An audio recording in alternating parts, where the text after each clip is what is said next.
ಸಿನಿಮಾದ ಬಗ್ಗೆ ಮಾತಾಡ್ತಾ ಏನು ಥ್ರಿಲ್ಲರ್, ಸಸ್ಪೆನ್ಸ್ ಎಲ್ಲಾನು ಮೀರಿ ಒಂದು ಎಮೋಷನಲ್ ಜರ್ನಿ ಈ ಸಿನಿಮಾದಲ್ಲಿದೆ. ಕುಟುಂಬ ಸಂಬಂಧ ಅದ್ರ ಬಗ್ಗೆ ಹೇಳ್ತಾ ಇದ್ರಿ. ಸೊ ಕುಟುಂಬ ಅಂದ್ರೆ ನೀವು ಎಷ್ಟು ಇಷ್ಟಪಡ್ತೀರಾ ಅಂತ ಗೊತ್ತಾಗಿದೆ. ಯಾಕಂದ್ರೆ ತಂದೆಯವರು ಅಂತ ತಂದೆ ಅಂದ್ರೆ ಅಷ್ಟೊಂದು ಪ್ರೀತಿ. ತಂದೆಯವರು ಎಷ್ಟು ಮಿಸ್ ಮಾಡ್ಕೊತಾ ಇದ್ದಾರೆ ಈ ಸಿನಿಮಾ?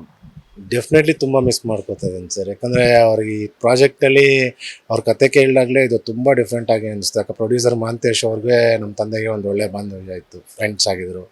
ಅಶೋಕ್ ಅವರು ಅಷ್ಟೇ ನಮ್ಮ ತಂದೆಗೆ ತುಂಬ ಕ್ಲೋಸ್ ಆಗಿದ್ದರು.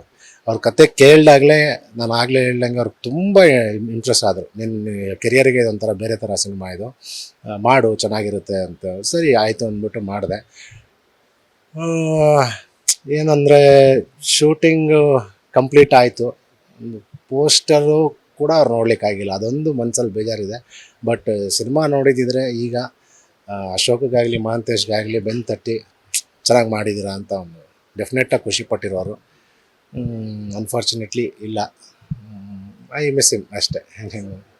ಬಾಲರಾಜ್ ಅವರ ಅಕಾಲಿಕ ನಿಧನ ಎಲ್ಲರಿಗೂ ಅಂದ್ರೆ ಇಂಡಸ್ಟ್ರಿಗೆ ಒಂದು ಶಾಕ್ ಕೊಟ್ಟಂಗೆ ಆಯ್ತು. ಯಾಕಂತಂದ್ರೆ ಅಷ್ಟು ನಗುಮುಖ, ಯಾವಾಗಲೂ ಎಲ್ಲರನ್ನೂ ಖುಷಿಯಿಂದ ಮಾತಾಡ್ತಾ ಇರಲಿ, ಅಥವಾ ಯಾರೇ ಬಂದು ಒಂದು ಸಿನಿಮಾ ಮಾಡಿ ಒಂದು ಕತೆ ಇದ್ರೆ ಕೇಳಿ ಅಂತಂದಾಗ ಅಷ್ಟು ಅಂದ್ರೆ ಪ್ರೋತ್ಸಾಹ ಕೊಡ್ತಾರೆ. ಬನ್ನಿ ಹೇಳಿ ಕತೆ, ಅಥವಾ ಕತೆ ನಿಜಕ್ಕೂ ಚೆನ್ನಾಗಿದ್ರು ಒಂದು ದುಡ್ಡಾಗಿ ಸಿನಿಮಾನೇ ಮಾಡಕ್ ಮುಂದೆ ಆಗ್ತಾರೋ ಅಂತ ಒಬ್ಬ ನಿರ್ಮಾಪಕ. ಸೊ ಏನಾಗಿತ್ತು, ಯಾವ ಕಾರಣಕ್ಕೆ? ಯಾಕಂದ್ರೆ ಆ ಒಂದು ಶಾಕಿಂಗ್ ವಿಚಾರ ಬಂದಾಗ ಸಾಕಷ್ಟು ಬೇರೆ ಬೇರೆ ಆಂಗಲ್ ಅಲ್ಲೆಲ್ಲ ಮಾತಾಡ್ತಾ ಇದ್ರು. ಏನಾಯ್ತು ಆಕ್ಚುಲ್ ಆಗಿ ತಂದೆ ಅವ್ರ ವಿಚಾರ? ಅವ್ರಿಗೆ ಏನಾಯಿತು ಅಂತ ಕೇಳ್ತೀವಿ. ಆ್ಯಕ್ಚುಲಿ ಅವರು ಯೂಶ್ವಲಿ ಅವರು ರೆಗ್ಯುಲರ್ ವಾಕ್ ಮಾಡ್ತಾ ಇರ್ತಾರೆ morning times. Morning and evening walk ಮಾಡ್ತಾರೆ. ಸೊ ಮಾರ್ನಿಂಗ್ ವಾಕಿಂಗ್ಗೆ ಅಂತ ಹೋಗಿ ಬಂದಾಗ, ಹೋಗಿ ಬರ್ತಿರ್ಬೇಕಾದ್ರೆ ಕಾರ್ ಆ ಕಡೆ ನಿಲ್ಲಿಸಿ ಈ ಕಡೆ ರೋಡ್ ಕ್ರಾಸ್ ಮಾಡ್ತಿದ್ದಾರೆ. ಏನಕ್ಕೆ, ಬ್ಯಾಂಕ್ ಪರ್ಪಸ್ ಆರ್ ಸಮಥಿಂಗ್. ಆವಾಗ ಒಂದು ಟೂ ವೀಲರ್ ಬಂದು, ಅಂದರೆ ಟೂ ವೀಲರ್ ಹಿಂಗೆ ಓವರ್ಟೇಕ್ ಮಾಡ್ತಾ ಟಚ್ ಮಾಡಿದ್ದಾರೆ.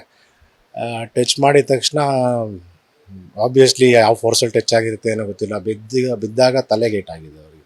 ಆ ಒಂದು ಬ್ಯಾಕ್ ಸೈಡ್ ಪೋರ್ಷನ್ ಏನಿತ್ತು, ತಲೆಗೆ ಏಟಾಗಿತ್ತು. ಸೊ ಹಾಸ್ಪಿಟ್ಲಿಗೆಲ್ಲ ಹೋದರು. ಹಾಸ್ಪಿಟ್ಲಿಗೆ ಹೋದಾಗ ಅಂದರೆ ಒಂದು ಸ್ವಲ್ಪ ಬ್ರೀತಿಂಗ್ ಇದ್ದರು, ಅನ್ಕಾನ್ಷಿಯಸ್ ಬ್ರೀತಿಂಗ್ ಇದ್ದರು. ಹಾಸ್ಪಿಟ್ಲಲ್ಲೇ ಹೌದು ಡೆತ್ ಆಯಿತು ಲಾಸ್ಟ್ ಮೂಮೆಂಟಲ್ಲಿ. ಅದೇ ಆ್ಯಕ್ಸಿಡೆಂಟ್, ಬ್ಯಾಡ್ ಅನ್ಸಿಡ್ ಅಷ್ಟೇ. ಅದು ಮಾರ್ನಿಂಗ್ ಸಡನ್ನಾಗಿ ಫೋನ್ ಬರುತ್ತೆ, ನೈಟೆಲ್ಲ ಚೆನ್ನಾಗಿ ಮಾತಾಡಿರ್ತೀವಿ, ಮಾರ್ನಿಂಗ್ ಸಡನ್ನಾಗಿ ಯಾರೋ ಫೋನ್ ಮಾಡ್ತಾರೆ, ತಂದೆಯವ್ರಿಗೆ ಆಕ್ಸಿಡೆಂಟ್ ಆಗಿದೆ ಅಂತಾರೆ. ನಾನು ಕೇಳ್ತೀನಿ, ಇಲ್ಲ ಸರ್ ಕಾರಲ್ಲಿ ಹೋಗಿದ್ದಾರೆ, ಅವ್ರಿಗೆ ಹೆಂಗೆ ಆಕ್ಸಿಡೆಂಟ್ ಆಗಿದೆ? ಅದು ವಾಕಿಂಗ್ ಹೋಗಿರ್ತಾರೆ. ಇಲ್ಲ ಸರ್ ರೋಡ್ ಕ್ರಾಸ್ ಮಾಡ್ಬೇಕಾರೆ ಯಾರೋ ಟೂ ವೀಲರ್ ಟಚ್ ಮಾಡ್ಕೊಂಡು ಹೋಗ್ಬಿಟ್ಟ, ನಿಲ್ಲಿಸೂ ಇಲ್ಲ ಅವನು. ಅಷ್ಟೇ, ಒಂದು ಹಾಸ್ಪಿಟ್ಲಲ್ಲೇ ಲಾಸ್ಟ್ ಮೂಮೆಂಟ್ ಅವ್ರದ್ದು ಡೆತ್ ಅಷ್ಟೇ. ಮಾತಾಡೋಕ್ಕೂ ಆಗಿಲ್ಲ, ಏನೂ ಇಲ್ಲ. ಅಲೈ ನೋಡಿದ್ದೆಲ್ಲ ಲಾಸ್ಟಲ್ಲಿ ಎಬ್ಬರಿಸ್ಬೇಕಾದ್ರೆ ತಲೆ ಹತ್ರ ಮುಟ್ಟಿದಾಗ ಕೈ ತುಂಬ ರಕ್ತ. ಅದೊಂದು ಯಾವತ್ತಿಗೂ ನನ್ನ ತಲೆಯಿಂದ ಹೋಗೋದಿಲ್ಲ. ಯಾಕಂದರೆ I was there in his last moment ಅಂತ. ಸೊ ಹಿಂಗೆ ಆಚೆ ಕಡೆ, ಹಿಂಗೆ ಹಾಸ್ಪಿಟ್ಲು ICU ಇಂದ ಹಿಂಗೆ ಆಚೆ ಕಡೆ ಬಂದೆ, ಮಾತಾಡಿಸಿ ಎಬ್ಬರ್ಸೋಕೆ ಟ್ರೈ ಮಾಡಿ ಆಚೆ ಕಡೆ ಬಂದೆ. Next moment, next minute only he was no more. Doctors ಎಲ್ಲ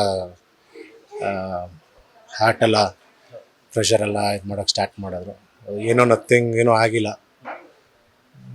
ಜಸ್ಟ್ ಫಾಸ್ಟ್ ಅವೇ ಇನ್ ಹಾಸ್ಪಿಟಲ್ ಅಷ್ಟೇ.